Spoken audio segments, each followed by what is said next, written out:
السلام عليكم ورحمة الله. On commence. الحمد لله رب العالمين والصلاة والسلام على أشرف الأنبياء والمرسلين نبينا محمد وعلى آله وصحبه أجمعين أما بعد. Donc الباب الرابع page 24 nous sommes au quatrième chapitre باب ضبط الأفهام على معيار الوحي وتصحيح النبي عليه الصلاة والسلام لمقاييس النظر وأن من أسباب الضلال رد الحق بمعايير نظر خاطئة. En gros, en résumé, subhanallah, ce chapitre, il va nous parler de quoi? Ce chapitre va nous parler des normes des gens et des normes avec lesquelles est venu le Coran.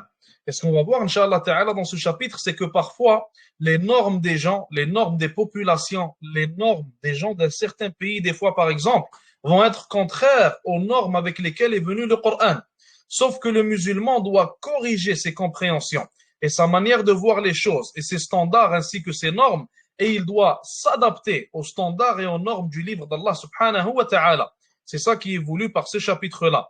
Et dernièrement, ce que le cheikh Ahmed Saïd il a cité ici, jazahullahu khair, wa anna min asbab ad-dalal, et parmi les raisons de l'égarement, parmi les raisons des déviances, raddul haqqi bima'ayira ou bima'ayiri nadarin khati'a.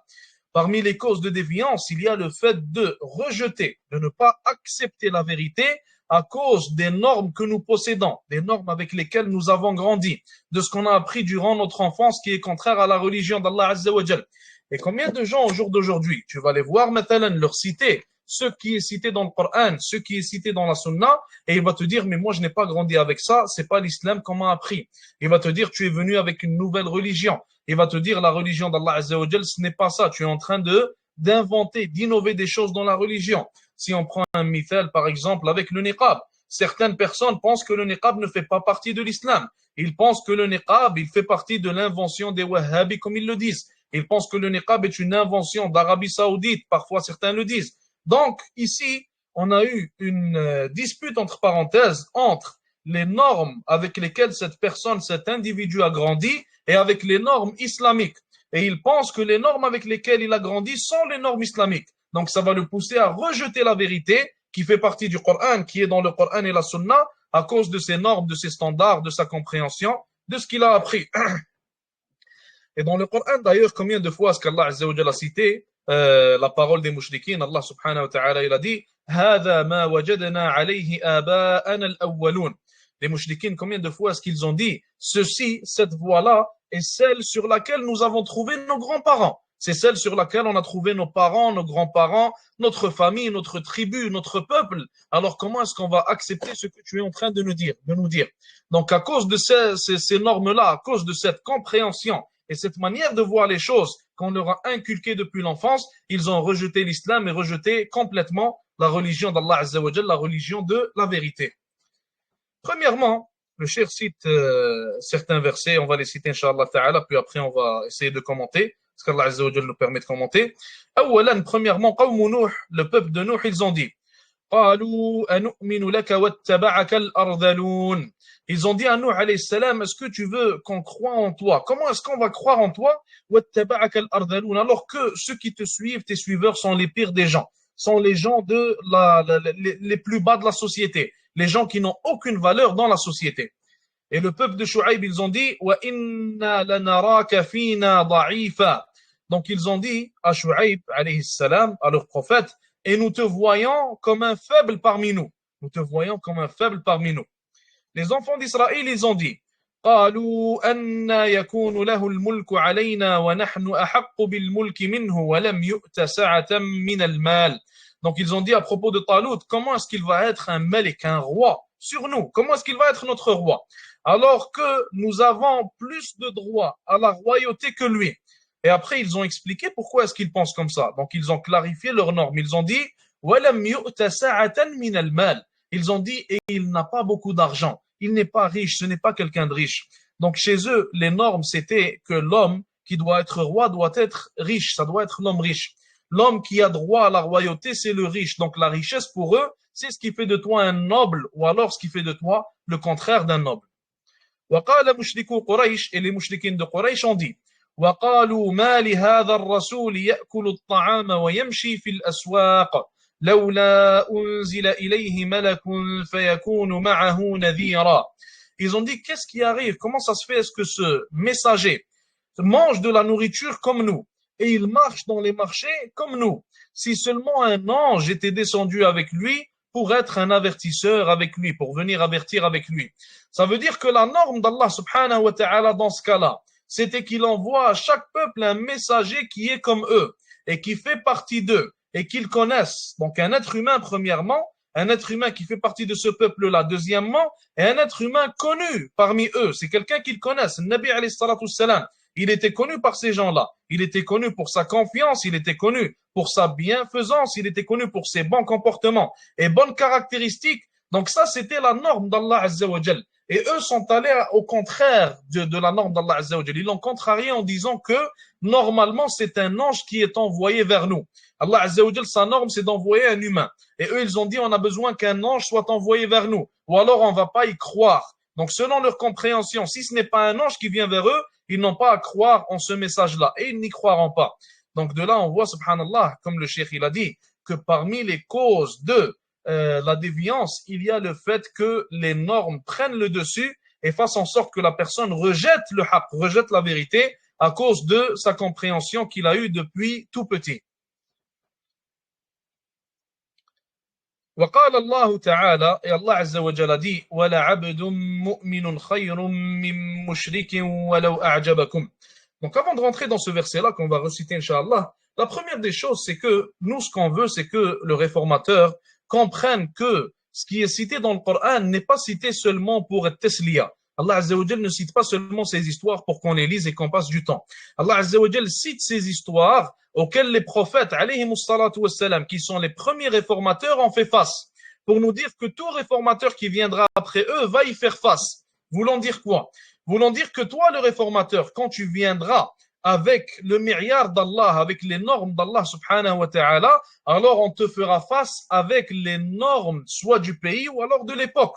Et les normes d'aujourd'hui ne sont pas les mêmes normes que celles qu'il y avait auparavant. Ou alors elles ne sont pas toutes similaires, on va dire. Maintenant, ce qu'on a comme norme aujourd'hui, c'est la compréhension selon l'Occident. Les gens, habituellement, au jour d'aujourd'hui, qu'ils soient en Occident ou à l'extérieur de l'Occident, comme dans certains pays musulmans, ils ont la compréhension occidentale. Ils voient le monde de la manière occidentale. Ils voient le monde comme les Occidentaux le voient. Donc lui, son but dans la vie, c'est d'être riche. Son but dans la vie, c'est de faire une carrière, de se marier, d'avoir des enfants, et ça s'arrête là. Il n'a rien de plus dans sa vision. Il ne cherche pas plus loin que ça. Donc là, on voit une dispute qui a lieu entre les normes d'Allah Azza wa Jal et entre les normes que les humains ont aujourd'hui. En tant que musulmans, notre but c'est quoi? C'est de faire triompher la religion d'Allah. En tant que musulmans, notre but c'est d'être une lumière pour les gens, de guider les gens vers le din d'Allah Azza wa Jal par la permission d'Allah subhanahu wa ta'ala, d'être le plus pieux qu'on peut être, d'accourir vers les bonnes actions, de mourir en faisant une bonne action, etc. Et à l'opposé, on a les normes occidentales actuelles qui sont le fait d'avoir une carrière, qui sont le fait d'être populaire, d'être connu, d'avoir de l'argent, d'être un exemple pour les gens, non pas dans le bien, mais dans n'importe quoi, dans n'importe quelle chose qu'on peut utiliser pour être pris, par exemple. Maintenant, au jour d'aujourd'hui, subhanallah, tu vas trouver des gens faire des comptes Instagram, TikTok, et ils vont faire n'importe quoi pour faire rire les gens seulement pour avoir des vues, seulement pour être populaire, seulement pour être pris comme étant un exemple chez les gens, comme étant quelqu'un de haut chez les gens. Et tout ça, bien sûr, c'est contraire aux normes d'Allah subhanahu wa ta'ala. Allah Azza wa Jalla ne nous a pas créés pour ça. Allah Azza wa Jalla dit dans le Coran, وَمَا خَلَقْتُ الْجِنَّ وَالْإِنسَ إِلَّا لِيَعْبُدُونَ. Allah Azza wa Jalla dit, et je n'ai créé les djinns ainsi que les êtres humains que pour qu'ils m'adorent. Dans l'adoration rentre beaucoup de choses. Il y a l'adoration d'Allah telle qu'on la connaît, il y a la réforme, l'étude des sciences religieuses, le fait d'élever la parole d'Allah, de la faire triompher, etc.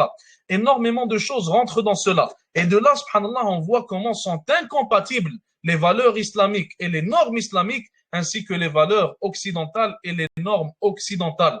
Pour ça qu'on a dit que le réformateur, la première des choses qu'il a à faire, c'est premièrement se réformer lui-même et s'adapter aux normes d'Allah subhanahu wa ta'ala. Ça veut dire quand Allah Azza wa Jalla me dit que mon but dans la vie c'est de l'adorer, alors moi je prends les normes occidentales et les buts dans la vie d'une personne suivant les normes occidentales et je les jette à la poubelle. Ça n'a aucune valeur pour moi. Pour moi, c'est sous mes pieds, ça n'a aucune valeur, ni de proche ni de loin. Tout ce qui a une valeur à mes yeux, ce sont les normes islamiques. Ce qu'Allah Azza wa Jal veut de moi, c'est que le Nabi alayhi salatu wassalam m'a appris ce que Sahaba radiyallahu anhum ont fait durant leur vie. C'est ça qui m'importe et c'est ça qui est un exemple à suivre pour moi, pour le musulman. Et deuxième chose, bien sûr, le réformateur, il se réforme et il réforme les gens. Donc c'est vers ça qu'il doit aussi appeler les gens, vers le délaissement des normes occidentales, le délaissement de ce mauvais exemple suivi et vers le suivi des exemples islamiques. On continue, Inch'Allah. Donc, وقال الله تعالى, Allah Azza wa Jalla a révélé ce Coran pour nous régler nos normes et pour les corriger. مثلا, Allah subhanahu wa ta'ala a dit ici, وَلَعَبْدٌ مُؤْمِنٌ خَيْرٌ مِّن مُشْرِكٍ وَلَوْ أَعْجَبَكُمْ. Et certes, un serviteur croyant est meilleur qu'un mécréant, qu'un mushrik, وَلَوْ أَعْجَبَكُمْ, même si le mushrik vous plaît. Et dans la suite de ce verset, Allah Azza wa Jalla dit وَلَأَمَةٌ مُؤْمِنَةٌ خَيْرٌ مِّن مُشْرِكَةٍ وَلَوْ أَعْجَبَتْكُمْ. Et certes, une ama, donc une femme musulmane, est meilleure qu'une mushrika, meilleure qu'une mécréante polythéiste, وَلَوْ أَعْجَبَتْكُمْ, même si la mécréante, vous l'aimez, مثلا, ou alors elle vous plaît. Dans ce cas-là, Allah subhanahu wa ta'ala vient nous citer que l'être humain, parfois, il va aimer des choses. Et parfois, il va avoir une certaine compréhension. Mais sa compréhension, elle n'est pas nécessairement la bonne. Et ce que l'être humain, il aime, ce n'est pas nécessairement ce qui est bon pour lui. Ce n'est pas nécessairement ce qui est un bien pour lui. Allah Azza wa Jal, dans un autre verset, il dit وَعَسَى أَن تَكْرَهُ شَيْئًا وَهُوَ خَيْرٌ لَكُمْ وَعَسَى أَن تُحِبُّوا شَيْئًا وَهُوَ شَرٌ لَكُمْ. Allah Azza wa Jal dit, et il se peut que vous aimiez une chose alors qu'en réalité elle est un mal pour vous. Et il se peut que vous détestiez une chose alors qu'en réalité elle est un bien pour vous. Et dans ce cas-là, subhanallah, on comprend que nos normes, on doit les adapter au Coran. Et on doit comprendre que parfois, nos normes ne sont pas suffisantes pour qu'on sache où est le bien pour nous. Tant qu'on s'en remet à Allah subhanahu wa ta'ala et qu'on suit ce qu'Allah Azza wa Jal nous demande de faire, alors qu'on sache et qu'on soit certain que même si ça a l'air d'être mauvais pour nous, apparemment, alors qu'on sache que le bien pour nous, en réalité, il est dans cette chose, tant qu'elle est l'ordre d'Allah subhanahu wa ta'ala, tant qu'elle est ce qu'Allah Azza wa Jal veut de nous et attend de nous subhanahu wa ta'ala. Allah Azza wa Jalla dit aussi Ma 'indakum yanfad wa ma 'inda Allahi baq. Allah Azza wa Jalla dit et ce que vous avez, ce que vous possédez, ce qui est avec vous, yanfad, il finit, il va finir, il va périmer, il va expirer, il va être terminé à la fin. Donc tout va disparaître, toute chose va disparaître, toute chose va périr à la fin, sauf Allah subhanahu wa ta'ala. Wa ma 'inda Allahi baq. Alors que ce qu'il y a auprès d'Allah subhanahu wa ta'ala demeurera éternellement, ne périra jamais, ne finira jamais, subhanallah. Encore une fois, un autre mi'yar, une autre norme qu'Allah azza wa jal vient nous corriger. Une autre norme qu'Allah subhanahu wa ta'ala vient nous corriger. Quelle est cette norme-là? Quelle est cette compréhension-là? L'être humain, habituellement, il est matérialiste. L'être humain, habituellement, il aime ce qu'il y a devant lui. L'être humain, il aime le résultat. Si le résultat est rapide, il lui vient tout de suite. Allah Azza wa Jalla est en train de nous dire que tout ce qu'on a autour de nous, tous ces résultats, tout ce matériel, tout ce bien qu'il y a autour de toi, finira par périr et ne te servira à rien, strictement à rien. Tu vas rentrer dans ta tente, tu seras tout seul avec un peu de terre. Sauf que ce qu'il y a auprès d'Allah Azza wa Jalla, même si tu ne le vois pas maintenant, même s'il n'est pas matérialisé devant toi, même si ce n'est pas un résultat hâtif que tu vas avoir tout de suite, sache que c'est quand même meilleur pour toi et que ça va rester éternellement contrairement à ce qui disparaît. Et bien sûr, l'intelligent ne va jamais délaisser ce qui reste éternellement pour aller choisir et prendre ce qui va finir par disparaître. وقال عز وجل قل ما عند الله خير من اللهو ومن التجارة. Dit, ce qu'il y a auprès d'Allah est mieux que le lahu, il est mieux que le plaisir et que la tijara, que le commerce. Et ça rejoint ce qu'on vient de dire, tout ce qui est aimé par l'être humain, tout le matériel qu'il y a devant lui disparaîtra et ce qu'il y a auprès d'Allah Azza wa Jal est mieux pour lui. Allah Azza wa Jal a dit aussi وَلَا تُلْقُوا بِأَيْدِيكُمْ إِلَى التَّهْلُكَةِ. Et ne vous jetez pas de vos propres mains dans la tahluka. Et comme on va le voir, Inch'Allah Ta'ala, à la fin, il y aura un hadith qui va être cité sur ça. Donc, tahluka, la destruction, en réalité, ce n'est pas nécessairement ce que l'être humain voit comme étant une destruction.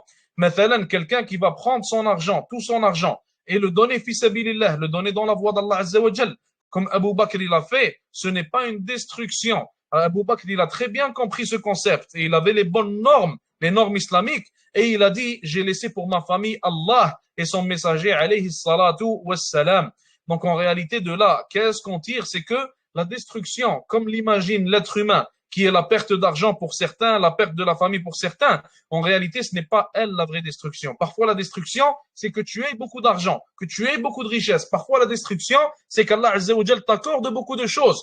Et il y a en ces choses-là ta destruction.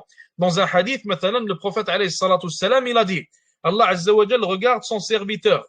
Et il dit aux anges, il dit aux anges, il dit plutôt aux anges, excusez-moi, ne lui donnez pas ce qu'il demande. Le serviteur demande de l'argent, des richesses, etc. Il leur dit, ne lui donnez pas ce qu'il demande, car si je lui accorde ce qu'il demande, je vais le faire entrer en enfer. Parfois, subhanallah, ce que tu désires est un mal pour toi, et Allah Azza wa Jal te sauve de cette mahlaka. Il te sauve de cette destruction, comme il l'a cité ici, at-tahluka.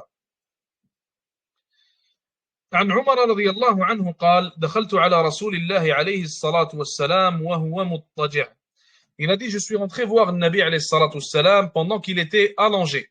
فجلست فأدنى عليه إزاره وليس عليه غيره وإذا الحصير قد أثر في جنبه. Il a dit, je me suis assis et j'ai remarqué que, subhanallah, là où était allongé le Nabi alayhi salatu wassalam, la chose sur laquelle il était allongé, a laissé une trace sur son corps. فنظرت ببصري في خزانة رسول الله عليه الصلاة والسلام فإذا أنا بقبضة من شعير نحو الصاع ومثلها قرضا في ناحية الغرفة وإذا أفيق معلق. Il a dit, subhanallah, et j'ai regardé le khizana, j'ai regardé le tiroir de Nabi alayhi salatu wassalam, j'ai regardé son armoire plutôt, et j'ai vu en gros, en résumé, qu'il n'y avait rien dans cette armoire-là. Il y avait un peu de sha'ir, un peu de nourriture, il n'y avait rien dans cette armoire. Et il a commencé à pleurer. Donc il a dit, subhanallah, les larmes ont commencé à venir, les larmes ont commencé à sortir. Le prophète alayhi salatu wassalam lui a dit, qu'est-ce qui te fait pleurer, ô fils d'Al-Khattab? قلت يا نبي الله وما لي لا أبكي وهذا الحصير قد أثر في جنبك وهذه خزانتك لا أرى فيها إلا ما أرى وذاك قيصر وكسرى في الثمار والأنهار وأنت رسول الله عليه الصلاة والسلام وصفوته وهذه خزانتك. Il a dit au prophète d'Allah, au messager d'Allah, comment est-ce que je ne devrais pas pleurer? Pourquoi est-ce que je ne devrais pas pleurer? Alors que regarde les traces qu'il y a sur ton corps. Alors que regarde le fait que ton armoire n'a rien à l'intérieur d'elle. Et il a dit, Qaysar. Donc Qaysar qui était le roi des Romains, ou Kisra, et Kisra qui était le roi des Perses. Fi thimari wal anhar. Ils ont énormément de thimar, de dattes, et ils sont entourés par les rivières, par les lacs. Wa anta rasulullah. Et toi tu es le messager d'Allah, et tu es le meilleur parmi sa création. Et ceci est le contenu de ton armoire. فقال رسول الله عليه الصلاة والسلام, le prophète sallallahu alayhi wa sallam a répondu en disant, يا ابن الخطاب ألا ترضى أن تكون لنا الآخرة ولهم الدنيا قلت بلى. Le Nabi alayhi salatu wassalam a répondu en disant, subhanallah, il a réglé la compréhension de Omar radiyallahu ta'ala anhu et la compréhension de tous ceux qui sont venus après lui. Il a dit, ô fils d'Al-Khattab, n'es-tu pas satisfait que la dunya soit à eux et que la akhira soit à nous? Que la dunya soit à eux et que la akhira soit à nous. Sallallahu alayhi wa sallam. Et Omar radiyallahu ta'ala anhu, il a dit, bala, il a dit bien sûr au messager d'Allah. Donc, ce qu'on tire de cela, c'est que premièrement, Allah Azza wa Jal ne nous a pas créés pour être récompensés dans cette dunya. Dunya daru bala. La dunya est la demeure des tests. Allah Azza wa Jal nous a mis ici pour être testés, pour voir comment est-ce qu'on va agir, quel bien est-ce qu'on va faire, quel mal est-ce qu'on va délaisser, ou alors le contraire, wal-iyadu billah, qu'Allah Azza wa Jal nous en préserve. Allah subhanahu wa ta'ala nous a mis pour être testés. Après le test vient le résultat, soit la récompense, ou alors le châtiment. Ça veut dire que s'il faut espérer avoir du bien quelque part, alors il faut l'espérer dans la dunya. S'il faut espérer le repos et les bienfaits autour de nous qui ne cessent pas, alors il faut l'espérer dans le Jannah, excusez-moi, non pas de dunya. Donc il faut l'espérer dans le Jannah, dans le paradis d'Allah subhanahu wa ta'ala et non pas dans cette dunya. Les Sahaba radiyallahu anhum étaient prêts et ils avaient la bonne compréhension. Leurs normes n'étaient pas corrompues. Ils savaient que cette dunya était une maison de test. Pour ça que l'un d'entre eux, lorsqu'il voyait que durant un long moment, il n'avait aucun test, il n'était testé par rien, alors il commençait à avoir peur, car il savait que ceux qui n'étaient pas testés dans la dunya, ce sont les mécréants, car ils ont déjà raté le premier test, il n'y a pas à les tester après ça. Allah Azza wa Jal a fait en sorte que cette dunya soit une demeure de test. Donc, Sahaba radiallahu anhum, ils craignaient les moments où il n'y avait aucun test qui leur était envoyé. Donc, Sahaba avaient les bonnes normes et aujourd'hui, malheureusement, on a les mauvaises normes. Aujourd'hui, certains musulmans, ils vont, s'ils prient, mathalan, ils vont au masjid, ils lisent le Coran, etc. Si Allah Azza wa Jal le touche par une maladie, il lui envoie une maladie, une calamité qui le touche, il va dire pourquoi est-ce qu'Allah Azza wa Jal me l'envoie à moi alors que je prie? Pourquoi est-ce qu'il ne l'envoie pas maintenant aux criminels, à ceux qui font du mal, à ceux qui volent les gens? Allah Azza wa Jal n'en a rien à faire du criminel qui vole les gens. Il a déjà raté le premier test. Allah Azza wa Jal va te l'envoyer à toi qui es dans la religion, à toi qui es pratiquant pour te tester encore plus, pour t'élever en degré, pour te pardonner tes péchés, pour faire en sorte que tu gagnes plus de récompenses par ta patience, etc. Donc c'est à toi d'être testé, car c'est toi qui as réussi le premier test et non pas l'autre. Ça veut dire, ne dis pas pourquoi moi, mais plutôt dis pourquoi pas moi, si tu n'as pas de test comme Sahaba radiallahu anhum, ils faisaient. D'ailleurs, dans le temps de Salaf radiallahu anhum, certaines femmes refusaient de marier des hommes si elles entendaient qu'ils n'avaient aucune calamité qui le touche, aucun test, aucune maladie, etc. Donc elles doutaient de la foi et elles doutaient de l'islam de cet homme-là, car aucune calamité ne le touchait. Et aujourd'hui, le ma'ayir, aujourd'hui les normes diffèrent. Les normes ils sont vraiment complètement à l'opposé. On a tourné en réalité les normes et on a compris les normes selon la compréhension, comme on a dit au début, occidentale, qui est la compréhension matérialiste. On pense que si on adore Allah Azza wa Jal, alors le résultat qu'on devrait avoir, ce qui devrait nous arriver, c'est que dès qu'on dit salam après la prière, on trouve de l'argent dans notre poche. Si on demande une invocation à Allah, elle doit nous venir tout de suite. Subhanallah, certains d'entre nous sont tellement plongés dans ce matériel et sont tellement plongés dans cette malcompréhension qu'ils pensent qu'ils sont eux-mêmes, billah, les seigneurs et qu'Allah Azza wa Jal, billah, est à leur service. Alors que c'est complètement le contraire, billah. On est au service d'Allah subhanahu wa ta'ala, on est ses créatures, on fait ce qu'il demande, on fait ce qu'il nous oblige de faire, qu'il nous accorde récompense pour cela ou non, on le fait quand même, car on est les serviteurs d'Allah Azza wa Jal. Donc on n'est pas là pour demander récompense pour notre service ou quoi que ce soit, billah, tel que l'esclave ne le demande pas à son maître tout simplement. Et nous sommes les esclaves, les serviteurs d'Allah subhanahu wa ta'ala. Encore une fois, les normes sont tellement changées au jour d'aujourd'hui que certaines personnes, si tu leur dis de telles paroles, ils vont pas aimer ça. Ils vont dire, ah, tu es trop extrême, etc. Car ils se sont fait bombarder le cerveau par ce qu'on appelle la soi-disant liberté occidentale. La liberté occidentale, comme on va le voir, Inch'Allah Ta'ala, en réalité, c'est une forme de servitude. Tu te libères de la servitude d'Allah Azza wa Jal pour aller être serviteur de tes patients, serviteur des femmes, serviteur de l'argent, serviteur de l'alcool. Alors en réalité, si tu veux être serviteur de quelque chose, sois serviteur d'Allah Azza wa Jal. Allah subhanahu wa ta'ala, il peut te bénéficier et il peut te nuire. Il peut te récompenser tout comme il peut te châtier. Alors c'est de lui que tu dois être serviteur. Mais l'alcool ne te servira à rien. Les femmes ne te serviront à rien. L'argent ne te servira à rien. Alors tu seras serviteur de tes désirs, serviteur de ces choses mondaines, de ce matériel. Et ce matériel ne te servira à rien. Au final, il sera, billah, simplement une chose qui sera en réalité contre toi, qui va te nuire dans la dunya et dans la akhira. Donc ça, c'est une compréhension à régler, une norme à régler. On n'est pas là dans la dunya pour être récompensé, on est là pour être testé. عن أبي هريرة رضي الله عنه قال رسول الله صلى الله عليه وسلم الدنيا سجن المؤمن وجنة الكافر. Il a dit certes, le Nabi alayhi salatu wassalam, il a dit certes, la dunya, la vie d'ici-bas, est la prison du croyant et elle est le paradis du mécréant. Elle est le paradis du mécréant. Les savants ont expliqué, comme Cheikh Ahmed Sayyid l'a cité dans son explication, de Hafidahullah, Jazahullah khair, rahmatullahi alayhim jami'an. Donc il a dit que la dunya, elle est la prison du croyant. Car le prisonnier, en réalité, c'est celui qui est attaché. Et le croyant, dans cette dunya, il est attaché aux obligations qu'Allah Azza wa Jalla a obligées, a rendues obligatoires. Il est attaché aux interdictions d'Allah Azza wa Jalla. Ça veut dire qu'il est attaché, il n'a pas le droit d'aller vers ces interdictions. Il est attaché au mode de vie qu'Allah Azza wa Jalla lui a dicté. Donc il est exactement comme le prisonnier. Et le kafir, elle est son paradis car il n'est pas attaché. Le kafir n'est pas attaché. S'il veut, billah, s'il veut aller faire du haram, il va le faire. S'il veut aller, billah, faire des désirs qui sont illicites, alors il va aller le faire. Donc en réalité, dans cette dunya, il n'est pas attaché. Sauf que dans la akhira, les rôles vont s'interchanger. le croyant va être dans son vrai paradis qui va être éternel et il ne sera plus attaché par rien. Et le mécréant va être, billah, dans l'enfer éternel et il sera attaché éternellement en réalité dans ce cas-là. Il sera prisonnier éternellement, qu'Allah Azza wa Jal nous en préserve. Donc lorsqu'on dit que le croyant est un prisonnier dans la dunya, il ne faut pas en avoir peur ou avoir une mauvaise compréhension ou penser que le croyant il est toujours triste ou quoi que ce soit. Non, wal'iyadu billah. Les croyants sont les gens les plus heureux. Les croyants sont les gens, subhanallah, ayant le plus de joie dans leur vie.